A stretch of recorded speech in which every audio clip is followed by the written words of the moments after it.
금보다 귀한 믿음 계속 은혜를 나누는데 오늘은 제목을 바꿨습니다. 페이스북. 오늘 페이스북이 여러분 각자 믿음책이 쓰여지는 은혜가 있게 되기를 간절히 바랍니다. 한국의 삼복더위에 한국입니다. 미국 아니고요. 젊은 부부가 친구 부부에게 식사를 이렇게 대접하는데 보신탕을 대접했어요. 한국, 미국 아니고 한국에서 이렇게 하는데 남자들은 보신탕을 먹는데 여자들은 못 먹는 거예요. 그래서 들어와서 식당 하시는 분에게 남자들은 보신탕을 먹고요, 우리 여자들은 삼계탕을 먹을게요. 그랬더니 그 주문을 받은 아줌마가 3번 테이블 개 둘, 닭 둘 이런 거죠. 그럼 이런다고 싸우거나 오해하는 사람 없거든요. 그쵸? 아무리 4명한테 개 둘, 닭 둘이라 해도 그거 가지고 뭐라 그랬냐고 이렇게 시비하는 사람 없습니다. 여러분 기도해 주셔서 아내가 5개월 만에 이번 주에 잘 왔어요. 그래서 잘 지내고 어제 저녁에 이렇게 있는데 제가 아내에게 뭐라고 얘기했냐면, 여보, 당신 딸이었으면 좋겠어, 아들이었으면 좋겠어, 뭐 그런 질문 많이 하잖아요. 그런데 우리 피아노 반주하는 말금이가 지난주에 나한테 그랬어. 목사님, 저는요 정말 딸이면 목사님 닮았으면 좋겠고요, 아들이면 사모님 닮았으면 좋겠어요. 이렇게 말금이가 얘기하더라고요. 가만히 생각해보니까 그거 괜찮은 것 같아요. 그래서 그 얘기를 했더니 아내가 그걸 가만히 듣고 있다가 갑자기 하는 말이, 말금이 왜 악담을 한대? 5개월 동안 있는 동안 그래서 제가 유머 감각이 아내가 좀 늘어가지고 왔구나, 그런 생각을 했는데, 어쨌든 우리가 사람 말하는 데 있어서 서로 이렇게 오해하는 경우가 많이 있고요, 오해 또 안 하는 경우도 참 많습니다. 여러분, 하나님 말씀 앞에 우리가 그래야 됩니다. 개 둘, 닭 둘, 그것 때문에 시비를 붙으면 안 됩니다. 목사님 닮았으면 좋겠어요, 딸은, 이것 때문에 시비를 붙으면 안 되는 것과 마찬가지로 하나님 말씀 앞에서 우리가 어떻게 하나님 말씀이 이래서 안 됩니다. 그 말씀 앞에 우리가 더욱 진실하고 본질을 붙잡는 저와 여러분 되어야 될 줄로 믿습니다. 금보다 귀한 믿음을 계속 나누는데 여러분 기억하십니까? 그보다 귀한 믿음은 뭐냐? 주님을 영접하는 거고 주님의 자녀가 되는 겁니다. 또한 주님을 깊이 생각하는 것인데, 주님을 깊이 생각하면 내가가 아니라 하나님께서 우리를 변화시키는 변화의 역사가 일어난다. 어떠한 변화의 역사가 일어나냐면 죄가 깨달아지고요, 죄를 이기는 능력이 생긴다라고 그렇게 말씀의 은혜를 나눴습니다. 또한 금보다 귀한 믿음은 인생의 폭풍 속에서 버릴 것은 버리게 하시고, 그리고 주님과 소통하게 되며, 그리고 우리가 잊어버렸던 사명을 다시 한번 붙잡는 그러한 믿음이 된다라고 말씀의 은혜를 나눴습니다. 지난 시간에는 야외를 드렸고, 그 전 시간에는 그 믿음, 금보다 귀한 믿음은 균형이 있어야 된다라고 말씀의 은혜를 나눴습니다. 그 균형은 하나님 앞에 권능을 얻는 건데, 그 권능이 권세와 능력이라고 했습니다. 하나님의 자녀가 되는 권세가 있었다면, 그러면 그 하나님의 자녀니까 그 권세로만 사는 것이 아니라 능력의 삶을 살아야 되는데, 그 능력은 바로 이웃을 사랑하고 용서하는 능력입니다. 그래서 그 능력으로 사는 것이라고 말씀의 은혜를 나눴습니다. 너무나도 중요하기 때문에 다시 한번 강조할 것은, 균형은 미지근함이나 회색이 아닙니다. 우리의 삶의 정확한 삶의 목적, 바로 예수 그리스도에게 집중하는 것이 균형입니다. 그분의 한 1분 정도 했으면 좋겠는데 시간 관계상 그분의 모든 말씀 앞에 정직하고 성실하게 반응하는 것이 균형입니다. 균형은 이것도 저것도 아닌 것이 균형이 아니라 그 말씀 앞에 정직하게 진실하게 반응하고 그분에게 집중하는 것이 균형이라고 하는 사실을 우리는 기억해야만 합니다.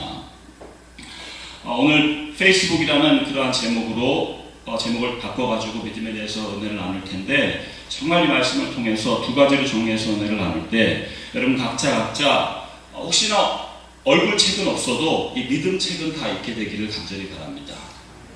이게 무슨 말인지 인터넷을 하시는 분만 아시기 때문에 아멘을 이게 뭐 해야 되는가 말아야 되는가 이렇게 하실지 모르지만, 어쨌든 페이스북 이 여러분 믿음 책이 다 서여지기를 간절히 바랍니다. 두 가지로 정리합니다. 첫 번째 같이 한번 따라 하시면 좋겠습니다. 하나님 앞에서 우리의 삶 속에서 그 믿음 책이 각자 써지기 위해서는요, 오늘 본문 말씀에 보니까 이렇게 시작해요. 하나님 앞에서는, 그리고 끝에 보니까 의롭다 하심을 얻으리니. 그러니까 하나님 앞에서 의롭다 하심을 얻는 사람은 어떤 사람인가? 이제 중간에 그게 내용이에요. 하나님 앞에서 페이스북 믿음 책을 쓰는 사람은요, 율법을 하나님 말씀을 듣는 사람이 아니고요, 오직 율법을 행하는 자가 의롭다 하심을 얻는데요. 제가 이 말씀을 계속 읽으면서요 생각을 했습니다. 여러분 한번 생각해 보세요. 하나님 앞에서 의롭다 하심을 얻는 게 가능할까요? 하나님이 우리를 보고 너 의로워 이럴 수 있는 사람이 여기 있을까요? 없지요. 더군다나 율법을 행하는 자가 의롭다함을 얻는데요. 이거 더 부담스러워요.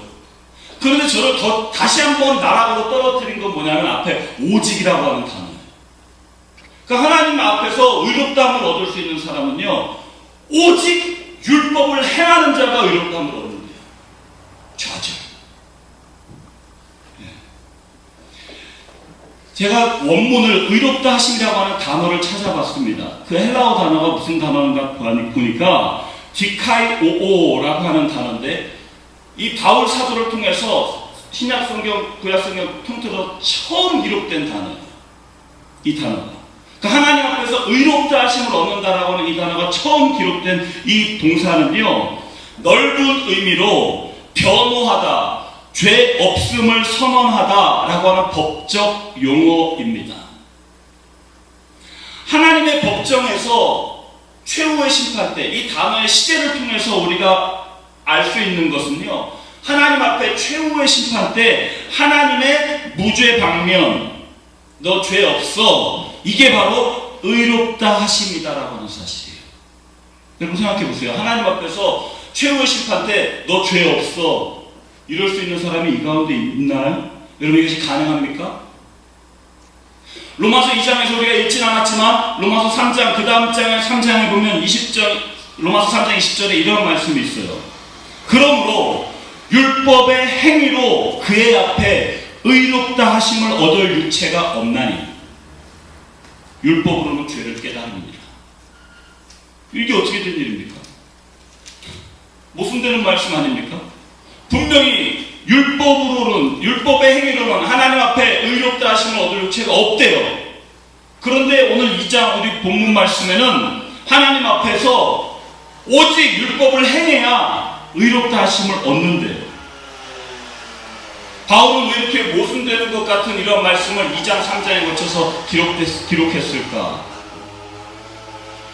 바울은요, 확실한 믿음, 그 페이스북 확실한 믿음에 대해서 이 로마서의 말씀을 통해서 우리에게 전달하고 싶었던 것입니다.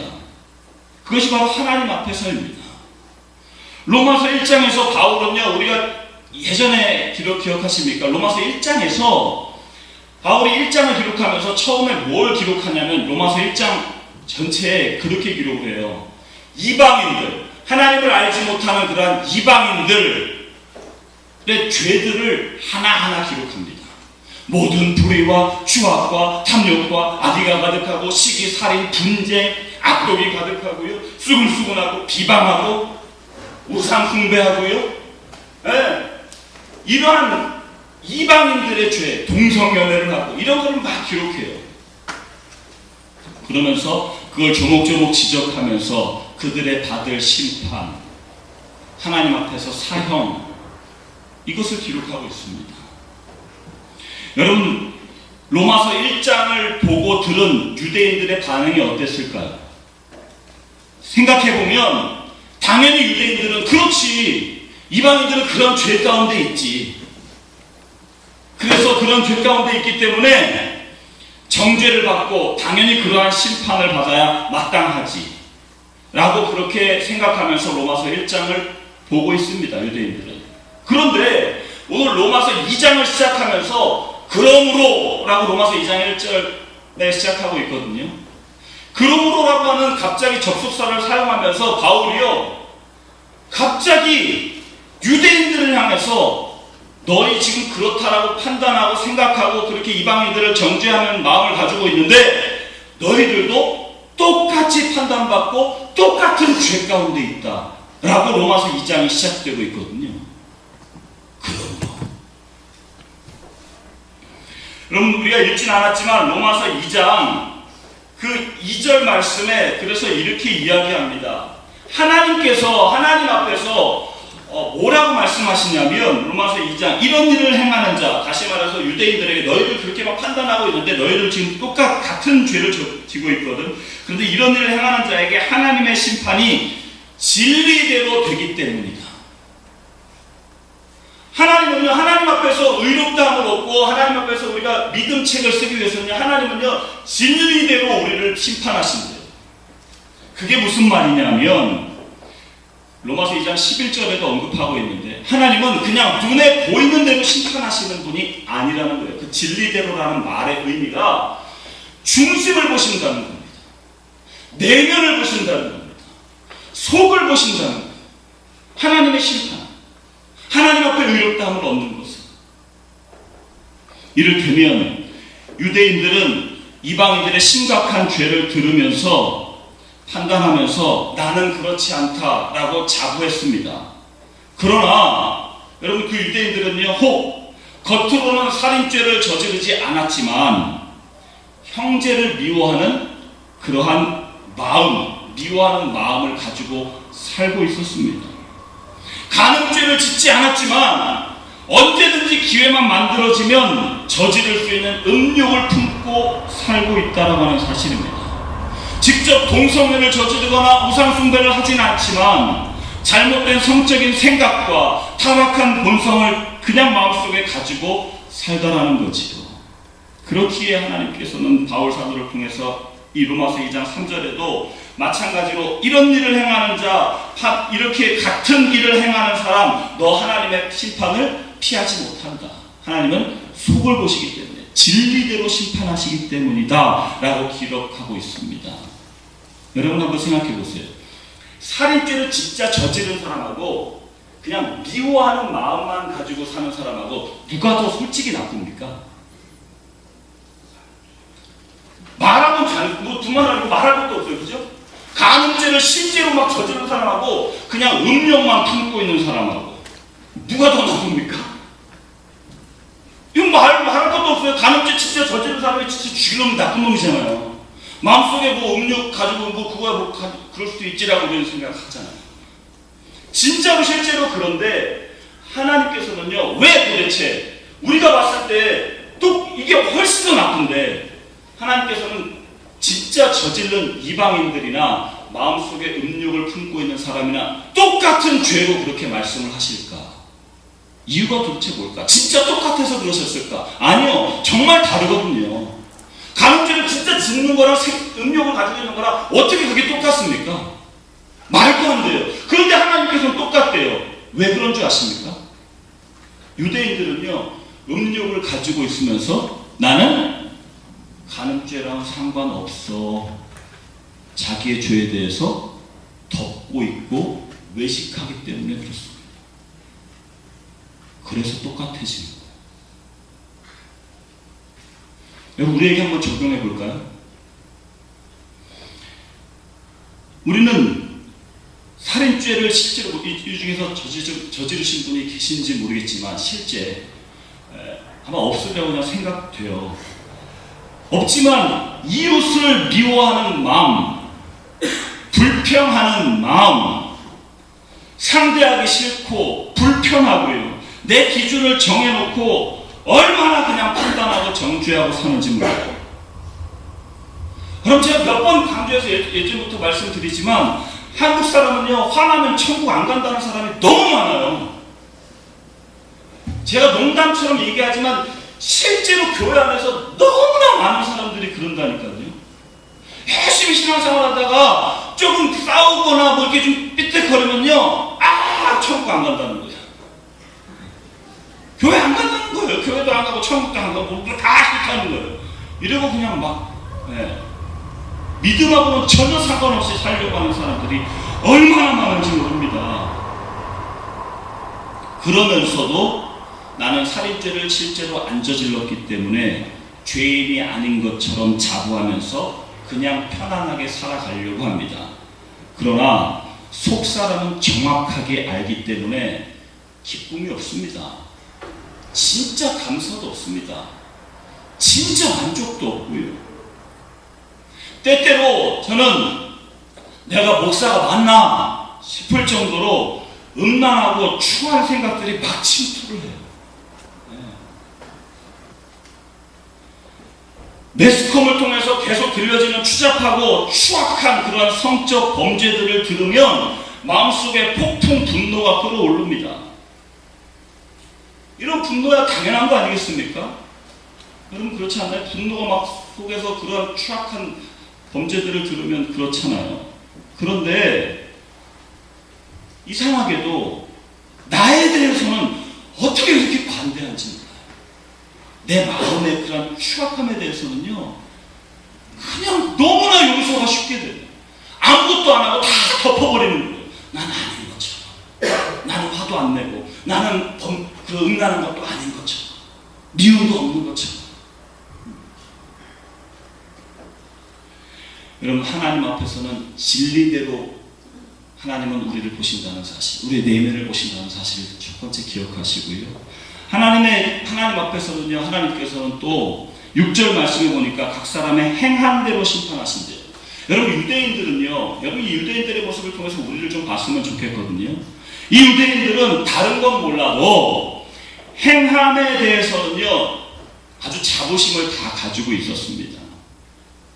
그 자부심을 가지고 있었던 원인이 있는데 그게 뭐냐면 율법을 가지고 있었고요. 그리고 또한 날마다 율법을 듣는 분위기 속에서 살고 있었습니다. 여러분, 날마다 율법을 듣는 분위기, 여러분 얼마나 귀합니까? 그런데 착각하는 일이 일어났습니다. 무슨 일이 일어나냐면 율법을 자꾸 많이 듣기 때문에 내가 그 율법대로 살고 있는 것처럼 그렇게 착각하는 일이 생기더라는 거죠. 하나님은 행한 대로 나 행하는 거 자신 있지. 난 율법을 가지고 있거든. 내가 율법을 맨날 많이 듣거든. 그러나 율법을 날마다 듣는 것과 율법대로 순종하며 사는 건 완전히 별개입니다. 여러분, 이것 또한 우리에게 적용해보면 우리가 단순히 교회 다니고 예배 드리고 몇 년째, 몇 대째 신앙의 가문에서 저처럼 그렇게 자랐다고, 기독교 문화에 너무나도 익숙하다고, 성경을 얼마나 많이 내가 읽었다고, 그것 때문에 하나님 앞에 의롭게 되는 게 아니라고 하는 사실입니다. 하나님께서 보시는 것은요, 실제로 하나님과의 관계 속에서 내 중심과 내 속사람과 내 마음이 완전히 변화가 되어서 기쁨으로, 감사함으로 말씀 앞에 반응하고 순종하는 것, 이것이 바로 하나님 앞에 올바로 율법을 행하는 것입니다. 카네기가 사람을 네 종류로 이야기했습니다. 뭐라고 이야기하냐면, 첫 번째, 자기가 무엇을 모르는지 모르는 사람, 자기가 뭘 모르는지 모르는 그런 무지한 사람 첫 번째고요. 두 번째는 자신이 모른다는 것을 인정하는 보통 사람, 세 번째는 자신이 알고 있다는 것조차도 모르는 나태한 사람, 네 번째는 마지막으로 아는 것을 행하지 않는 자기 기만적인 사랑. 성경은 야고보서 1장 22절에 이렇게 이야기합니다. 너희는 도를 행하는 자가 되고 듣기만 하여 자신을 속이는 자가 되지 말라. 여러분, 우리는 하나님 말씀 듣고 그래 말씀대로 순종하고 살아야지, 행해야지 라고 하는데 자꾸 실패하거든요. 실패하는 이유를 앤드류 머레이라고 하는 사람이 세 가지로 이야기하는데 이 세 가지에 우리가 해당되는 경우가 굉장히 많습니다. 첫 번째는 우리가 실천적인 적용 의지가 전혀 없고 그냥 말씀 듣는 것 자체만 기뻐하기 때문에. 두 번째는 인간의 무능력과 한계를 핑계대는 것이지요. 그래서 말씀대로는 사람이 살 수 없어. 그냥 그렇게 핑계대면서 사는 것. 이런 생각 가지고. 마지막으로 세 번째는요. 말씀을 듣거나 읽는 것을 하나의 의무나 형식으로 여기는 태도입니다. 열심히 듣고 읽은 후에 할 일을 다 했다고 착각하면서 스스로 만족하는 경우라는 거예요. 여러분, 지금까지 말씀을 들으면 참, 율법 앞에, 율법을 오직 행해야 하나님께서 의롭다고 했는데, 진리대로 심판하신 하나님 앞에 내 속을 보니까 의롭다함을 얻을 수 없고, 행한 대로 심판하신다고 하니까 더더욱 하나님 앞에 의롭다 하심을 얻을 수 없는데, 나도 좀 행하고 싶은데 그게 되지도 않고, 하다가 또 좌절하고 또 넘어지고, 내가 노력하다가 또 안 되고, 그래서 안 되는가 보다, 이런 마음을 가지고 있는 분이 계신다면, 그러면 하나님 앞에서 의롭다함을 얻을 그런 해답은 없는가? 있습니다. 한번 따라 하시겠습니다. 첫 번째로 한번 크게 따라 하시면 좋을 것 같아요. 해답은 예수 그리스도.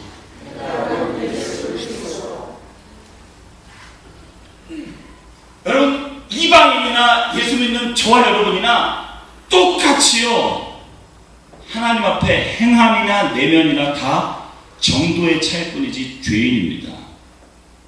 아까 말씀드린 로마서 3장 20절이 정말 아멘이에요. 그 누구도 율법으로 의롭다함을 얻을 죄가 없어요. 그럼 주저앉고 타협하며 상황 윤리를 적용해야 하는가? 아닙니다. 우리는 율법을 듣고 이것도 아니구나, 이거 내가 이 말씀대로 순종할 수 없구나를 들었다면, 너무나도 중요한 말씀을 제가 두 군데를 봉독하겠습니다. 첫 번째, 갈라디아서 3장 24절 제가 봉독하겠습니다. 이같이 율법이 우리를 그리스도에게로 인도하는 몽학선생이 되어 우리로 하여금 믿음으로 말미암아 의롭다함을 얻게 하려 함이니라. 율법을 들었더니 율법 앞에 의롭다함을 얻을 육체가 없어요. 그래서 어떡하지? 그랬더니 그 율법이 하는 역할이 뭐냐? 바울은 우리에게 정확하게 가르쳐주기를, 그 율법을 통해서 율법이 우리를 뭐로 인도하냐면 그리스도에게로 인도를 하는데요. 여러분, 율법을 들으면 율법을 통해서 나는 이거 죄인이구나, 죄를 깨달았으면 그 다음에 해야 될 일은 뭐냐면 그리스도 앞으로 우리는 인도함을 받아야만 합니다. 그래서 베드로 사도는요, 이거를 깨닫고 베드로후서 1장 1절에 이렇게 이야기해요. 예수 그리스도의 종과 사도인 시몬 베드로는 하나님과 구주 예수 그리스도의 의를 힘입어 동일하게 보배로운 믿음을 우리와 같이 받은 자들에게 편지하노니. 그래서 너무 중요한 것 아닙니까? 우리가 믿음을 얻고요, 의롭게 되는 것이 하나님과 우리 구주 예수 그리스도의 의를 힘입어서 된다라고 하는 사실이에요. 하나님 앞에 본질적으로 행함으로 율법 앞에 의롭다함을 얻을 수 없음을 깨닫고, 그 죄는 죄값은 사망이라는 사실을 우리가 알 때에 우리를 불쌍히 여기시고 사랑하셔서 대신 죄값을 십자가의 생명으로 지불하신 그 예수 그리스도의 의를 바라보며 붙드는 것, 이것만이 하나님 앞에 의롭다함을 얻는 유일한 길입니다. 여러분, 구체적으로 제가 이렇게 예를 들어볼게요. 하나님께서 우리에게 쉬지 말고 기도하라, 항상 기뻐하라, 범사에 감사하라 명령하셨어요. 이 명령에 이번 한 주간 사시면서 저 그 말씀, 오직 여호와의 그 율법 때문에, 그 말씀 때문에 내가 하나님 앞에 의롭다함을 얻을 수 있습니다 라고 이야기하실 수 있는 분 이 자리에 계신가요? 항상 기뻐하셨나요? 범사에 감사하셨나요? 그런 분 안 계시잖아요. 우리가 만약 그렇다라고 얘기하면 그거는 그냥 전문용어로 그걸 뻥이라고 그러잖아요. 그런 사람이 아무도 없어요. 어떻게 우리가 항상 기뻐하고, 하나님은 항상 기뻐하라니 기뻐하지 않고요. 쉬지 말고 기도하라는데 문제가 생겼을 때 기도보다는 자꾸 사람 찾아가고 한숨 쉴 때가 많았고요. 감사가 아니라 때때로 원망하고요. 짜증내고 이건 뭐야 저건 뭐야 할 때가 우리가 얼마나 많이 있습니까? 예수님을 믿는다고 하면서도. 그럴 때에 그 명령 앞에 야 상황과 조건 때문에 순종할 수 없어. 이건 이방인이나 아니면 그냥 자기 타협하는 믿음 가진 사람이고요. 좋아 내가 항상 기뻐해보자. 무조건 내가 기뻐하리라. 자기가 이제 무조건 자기 의지로 그냥 안 좋은 일 있어도 기뻐해야지 그냥 무조건 자기 노력으로 기뻐하는 것. 이렇게 됐다가는 자기가 바리새인 되기가 쉽습니다. 자기의 노력으로 기뻐하기 위해서. 그러나 하나님의 그 말씀 앞에 진지하게 서보니까 항상 기뻐하지 못했습니다. 나를 깨닫습니다. 쉬지 말고 기도하지 못한 나를 발견합니다. 범사에 감사하지 못한 내 모습이 하나님 너무나도 크게 깨달아집니다. 하나님 이것 때문에 이것이 하나님 앞에서 어마어마한 불순종의 죄인데 그 죄 때문에 나의 그 본성의 죄 때문에 예수님께서 대신 십자가에서 죽음으로 나의 그 죄값을 치셨군요. 그 십자가 앞에 오늘도 나아갑니다. 그래서 나 대신 그렇게 모든 내 죄값을 치르신 그 주님을 이제부터 바라보고 그 주님만 믿고 그 주님만 따르고 그 주님만 사랑하기를 원합니다 라고 그렇게 하면 그 주님만 바라보고 주님을 사랑하겠다고 내 중심을 정해서 자꾸 주님께 집중했더니 놀라운 일이 벌어지는데 하나님께서 그렇게 한 사람들에게 마음도 바꿔주시고 입술도 바꿔주시고 행동도 바꿔주시는데 기뻐하고 분명히 기뻐할 상황이 아닌데 기쁨을 자꾸 하나님께서 주세요. 기도 전에 같았으면 기도하지 않고 그냥 원망하고 좌절했을 상황인데 주님만 바라보고 자꾸 갔더니 십자가 앞에 자꾸 갔더니 하나님께서 문제가 생겼을 때 기도할 힘을 불어주세요. 감사할 능력을 하나님께서 주시더라는 거예요. 어떤 사람에게? 그렇게 십자가 앞에 가는 사람에게. 율법은 하라 하지 말라 이렇게 명령하는데 하나님 말씀 앞에 하라 하지 말라 모든 게 다 여기에 해당돼요. 모든 말씀이. 우리가 개인적으로 교회적으로 추구해야 될 페이스북이 바로 이것입니다. 그 하나님 말씀 앞에 내가 노력해서 지키는 것이 아니라 지키지 못한 나의 모습을 철저히 깨닫고 매일매일 십자가 앞에 가서 주님을 붙잡고 주님의 십자가 앞에 무릎 꿇는 저와 여러분 될 때에 하나님께서 참 믿음으로 말씀을 정말 기쁨으로 순종하는 사람으로 자꾸 변화시키고 지금은 조금 부족할지 모르지만 하나님께서 온전히 주님의 십자가를 향해서 방향이 틀어지는 중심이 온전히 정해진 그러한 신실한 믿음의 사람으로 변화시킨다라고 하는 사실입니다. 이게 믿음 스타일이에요. 이게 믿음 스타일. 우리 교우들은 이런 믿음 스타일이 다 돼야 될 줄로 믿습니다. 여러분 말씀을 정리하면서 젊은 사람과 늙은 사람을 구분하는 방법을 여러분 아십니까? 젊은 사람과 늙은 사람. 느낌대로 움직이지 않으면 늙은 사람. 다시 말해서 깨달은 대로 행동하지 않으면 늙은 사람이고요. 느끼고 움직이면 젊은 사람이라 합니다. 깨달은 대로 행동하면 젊은 사람. 나이는 숫자에 불과합니다.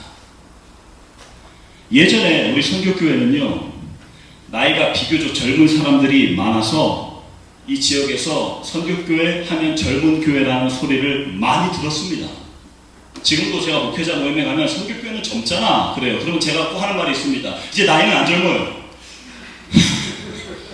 예전하고 좀 달라졌어요. 예. 이전에는 정말 나이가 어린, 숫자가 어린 친구들이 많은데 요즘에는 안 그렇다는 거예요. 그러나 저와 여러분, 이 말씀 앞에서 우리 선교교회는 젊은 교회가 될 수 있습니다. 연령상 이제 우리 선교교회가 젊은 교회라는 소리를 듣기는 정말 무한해요. 이제. 그러나 이제 확실히 나이가 아니라 이 하나님 말씀 앞에 정말 반응해서 깨달아서 순종하고 움직인다면 분명히 하나님 앞에서 저와 이 선교교회는 젊은 교회가 되는 줄 믿습니다. 여러분 다 젊은 그러한 모습으로 승리하면서 믿음 책을 날마다 쓰면서 사시는 우리 사랑하는 믿음의 용사들 되시기를 주님의 이름으로 축원합니다.